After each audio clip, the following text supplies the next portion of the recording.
bukan hanya dia sebagai tipe yang mendengarkan, oh gitu, oh sabar ya. Nah, itu bukan salah satu kategori tempat buat curhat yang baik kan.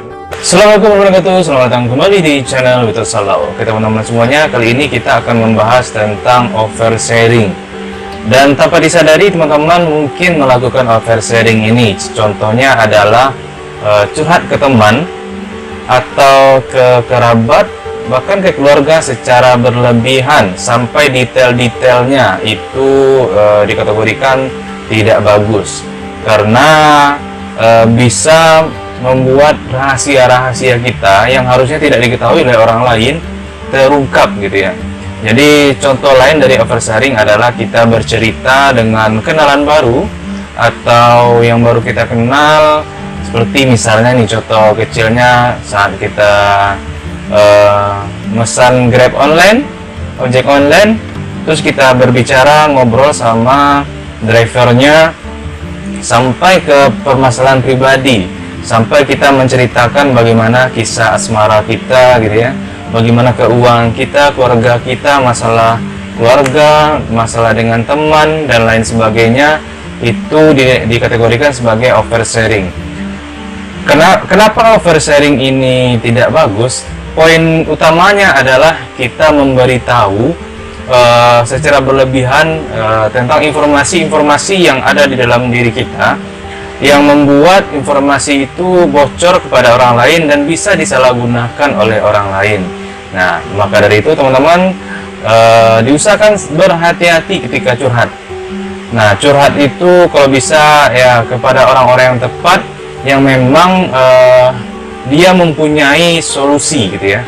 Apabila kita mempunyai masalah, dia mempunyai solusi. Jangan curhat ke sembarang orang, karena kalau sampai kita curhat ke sembarang orang, bukannya masalah kita yang hilang, tapi malah timbul masalah baru.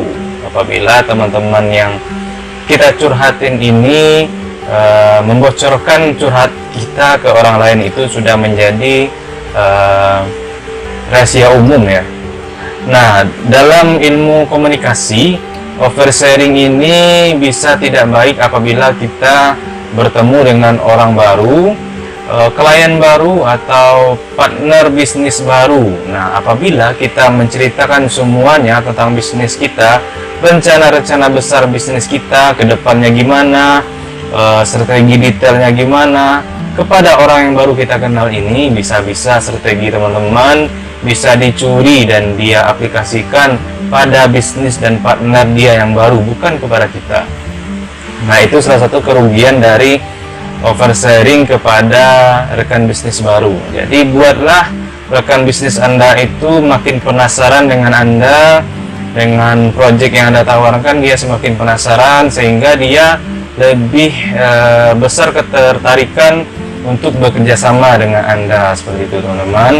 Nah, disarankan sekali jangan melakukan oversharing. Jadi apabila teman-teman punya masalah, contoh ya, punya masalah, jangan curhat ke sembarang orang. Kalau bisa ya jangan curhat lah ya, cari aja solusinya gitu ya. Kecuali teman-teman bercerita kepada seorang untuk mencari solusi, itu beda lagi. Dan tempat kita bercerita itu memang biasanya dianggap lebih dewasa dan lebih berpengalaman. Bukan hanya dia sebagai tipe yang mendengarkan, oh gitu, oh sabar ya. Nah, itu bukan salah satu kategori tempat buat curhat yang baik, karena dia hanya tempat menampung aja gitu ya, nggak memberikan solusi kepada kita. Nah, dalam segi bisnis, apabila kita terlalu mengumbar di awal, prospek-prospek, apalagi mengumbar kelemahan kita, kelebihan kita secara berlebihan, itu bisa menggagalkan bisnis yang akan kita jalanin ke rekan yang baru ini, atau bisa bocor kepada saingan bisnis kita. Jadi teman-teman semuanya, diusahakan kita tidak terlalu mengumbar-umbar detail-detail pribadi kita kepada sembarang orang. Cukup kita sendiri yang tahu, karena kebanyakan yang curhat itu bukannya malah mendapat solusi, tapi mendapatkan masalah yang baru. Oke teman-teman semuanya, Apabila teman-teman punya gagasan yang lebih mantap tentang oversharing ini, silahkan ketik di kolom komentar, kita akan berdiskusi nantinya. Sampai di sini dulu video kali ini. Semoga bermanfaat. Wassalamualaikum warahmatullahi wabarakatuh.